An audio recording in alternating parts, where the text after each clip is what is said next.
Good to that image in a minute. We'll get there, we'll get there. By the way, I want to mention that you're used to seeing a video during the time when I was reading about synchronicity, and I'm just real challenged with technology these days, so hopefully by next week I'll have it worked out. I didn't think that watching a whale recovery with all pinks and purples was going to work this morning. Remember last week we watched the video and it was, all the colors were goofy? Well, so we'll try to get it fixed for next week.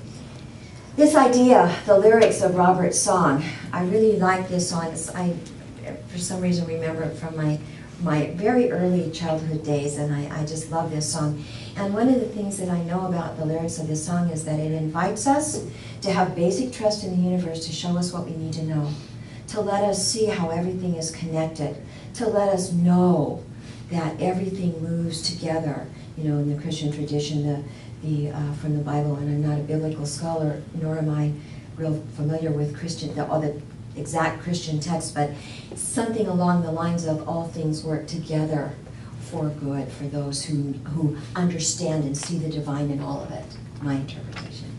That's what we're going to talk about today, this idea that there's some divinity in all of it, and it's all working together, just like those cogs in that image during the opening statement that I made about synchronicity. It's all working together so that even in this raindrop that falls from the sky, if it has meaning for us, if there's something about our personal soul's journey, we can actually tap into that at a deeper level and find the meaning for ourselves. The meaning of these situations and these events that crop up will be different for all of us because we all have different soul's journeys, yes? So we're the ones that make the meaning. It's not that, oh yes, I see a feather and that means. It's not that at all. That feather may mean something completely different to someone else than it means to our friend Jan Bates, who sees a feather and thinks of her grandmother, a message from grandma, that sort of thing. So this idea of being able to find meaning in the random events that happen in our day-to-day experience, to see the divine purpose of our own soul's journey unfolding within all those clues that are left for us in so many ways, like the spoon, the silver spoon, and the man in the moon, and the song, and then the cat in the cradle in the baby's room. It's all of that coming together to make meaning. So this month we're going to talk about this unexpected miracle, this idea, this potential of all this stuff that shows up to help move us forward, help us grow in our walk in the world, this gift of synchronicity. And what our author tells us is there's always more going on all the time than meets the eye. Have you noticed that?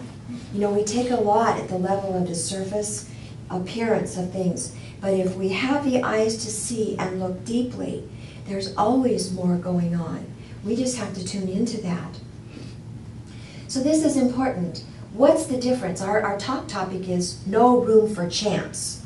No room for chance. So what's the difference between synchronicity and chance? Because they really look a lot alike. They show up a lot alike. They show up very similarly. But the idea is that chance is filled with possibilities. Possibilities present themselves. It can look like good fortune. It can look like an accidental, event. It can look like a sort of an uninvited, unexpected happenstance. It can look like that, yes? And so can synchronicity. However, synchronicity takes it to the next level. Synchronicity is when we bring our conscious awareness to whatever that is, to that random experience that we're having, and then make meaning of it for our own life journey. So that part of this requires us to have an implicit understanding that there is a rhythm and a dynamic flow to the universe, to all of it, to our walk in the world, to take these chance occurrences and then make them meaningful to our walk. So the reason that I put Glenda's picture up here is because as far as common ground and my being present in this community, it is nothing but synchronicity. It is nothing but synchronicity. I want to give you an example, and you can find them in your own life journey. You can find these things for yourself. But this is one that I can share with you because we're all part of this together. When Glenda and I first began our journey in another spiritual community many, many years ago, the piece of the synchronistic puzzle for that was that I went along with Glenda so she didn't have to travel by herself to Kansas, so that she didn't have to do this journey in ministry by herself. And I said, you know, let me be your companion. Let me go with you. This is your journey, but I want to go with you. I'll support you in this. So we did all that work. We did a lot of work, years and years actually, at Unity Village to lay the foundation for what we're doing today. So, you know, I had no intention, none at all. I said yes. I said, let me go with you. Let me be part of this. There was a point in time in our former experience, in our former spiritual community, where I literally stepped away. I quit. Glenda was still an employee in that community, but I needed to step away for lots of reasons. I had to step away. Glenda said, we've put in all this work. We've done all this work for ministry. You can't just let that go. We've worked so hard all these years. You need to come back. You need to get your license as a minister. You need to have that work for you. We need this. And I'm going, why?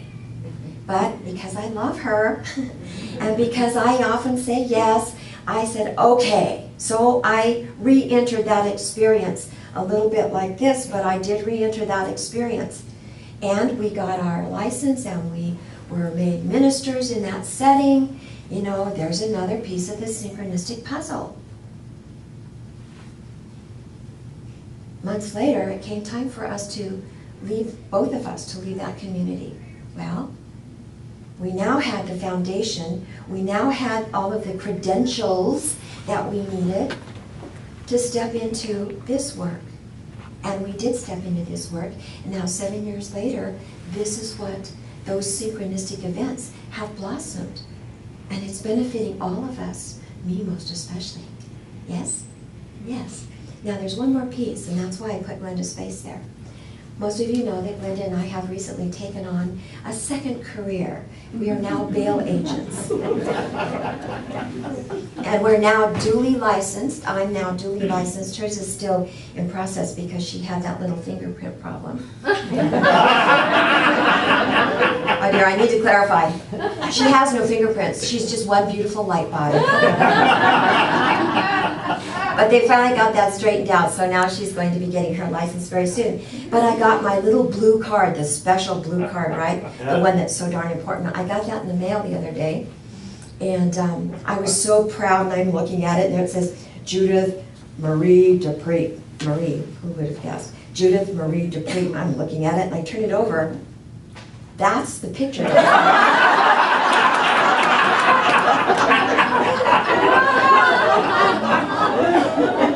Go figure. Go figure. I went, oh, and so, you know, and actually we on Friday had our very first day ever of posting veils, and it was quite the experience. But I was afraid that they'd turn that thing over and look at her picture on my thing. And I knew they were going to say, oh my God, that poor woman, meaning me, she's really gotten tired and old since they took that picture. So, but this is what I can tell you. Our ministry at Common Ground is different than any other ministry because there are two of us. We share. And we share with you. This is not about us. We're all in this thing together. And how bizarre and synchronistic is it that we go into this new career and now we're one again because we have a license. She's on one side and I'm on the other. That's what synchronicity looks like. Now see, it's for me to make the greater meaning, and this is what the meaning of that is for me. I get it. I already know that this is not an individual personal journey in life. I know that I'm in a relationship with Glenda, with all of you, with the universe. I know that we're all one. I know that at a gut level, at a heart level. And I know by the synchronistic event of this thing that it's true. That picture on the back of that darn license tells me it's true. There's no personal self. Do you get what I'm saying? We're all the same. We just, you know, it's all the same. So that's my example of what synchronicity looks like in my life. You've got your own. You know what yours looks like. But this idea that we have to open up to make meaning of these events. I could have just gone, oh, geez, that darn Department of Insurance, look what they did. How could they have done this? Seriously, how could they have done this? How would they know? How did that happen? It wasn't some guy that looks like a bail bonds, it was her. Yeah. So the idea is that we have to learn to read the signs that are there for us. We have to be open to make meaning out of the smallest detail of our life experience, whatever that looks like. To be able to recognize the constantly changing face of the divine, all those divine hints that come to us, to make meaning out of that, to heighten our awareness so that we don't miss it. We don't just push it aside. Oh, that? Or get angry because someone apparently made an error. Did they really? No. That was my message from the divine, to remind me that we're all one, that this is not a personal journey. And so what happens is when we allow these unpredictable moments to enter our awareness, they carry information for us that can transform our walk in the world. They can make a difference, can change how we show up.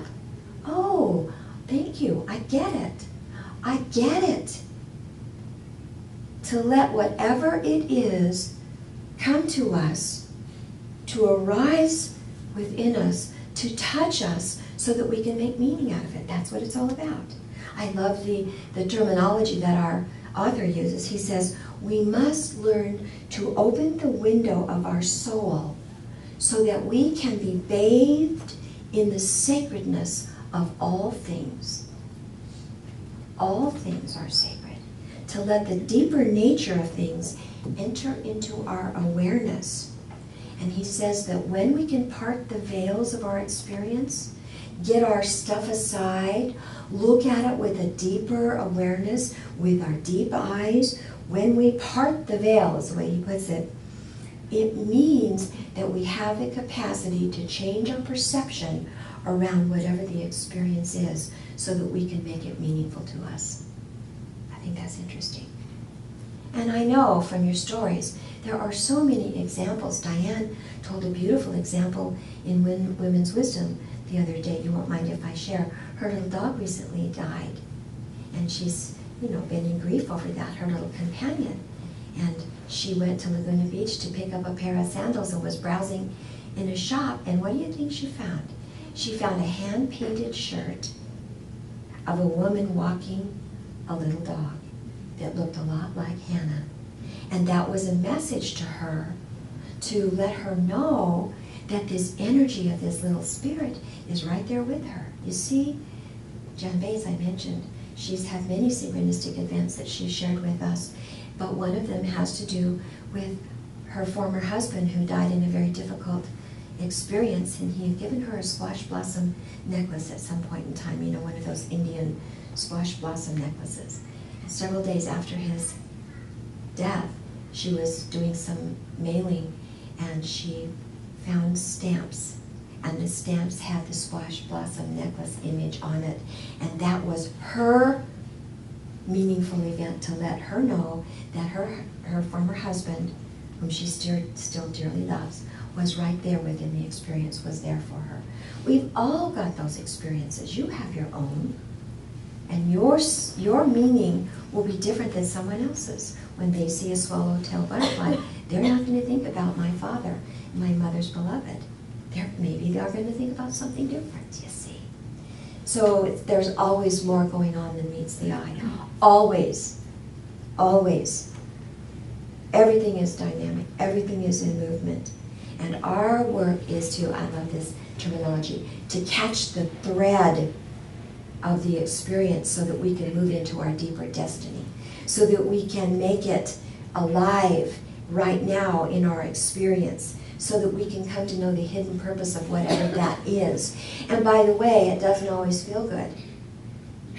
There are experiences that don't look like swallowtail butterflies or feathers or squash blossom necklace images. There are other experiences that can look painful. But if we look deeply, we may be able to fit that. Actually, one of those for me was this okay, I'll go back to that community and I'll get licensed and I'll get, that wasn't, but now when I look at it this way and I see how it fit into the dynamics of where I am today, okay, but it didn't feel very good at the time, I gotta tell you. But I knew it was important. I somehow knew it was important to catch the divine hints that are all around us. I love that. So this is the deal. We can't order synchronistic events. They come when they come. And it's our job, our work. We can't make them happen, right? It's our work to be available and open to them when they show up so that we recognize them. So here's your invitation. This is how you do it. Open a space. Get a gap. Be aware. Be open enough to look deeply. When something catches your attention, don't just brush it aside. Look deeply. Let it be part of your experience. Let it touch you. Be playful. Be flexible. Be open. Play with these things. Allow this swallowtail butterfly when you're in deep grief to bring you a message of hope. Be playful with these experiences. Invite the divine to show up. I've heard many of you say, just give me a sign. Just give me a sign. Show me. Show me. And something will happen, and that will be what you're looking for. Pay attention, stay alert. If something is trying to get your attention, there's meaning there for you. Pay attention to it. Trust that these chance encounters, these chance occurrences, these uninvited events, trust that there may be meaning for you in whatever that is.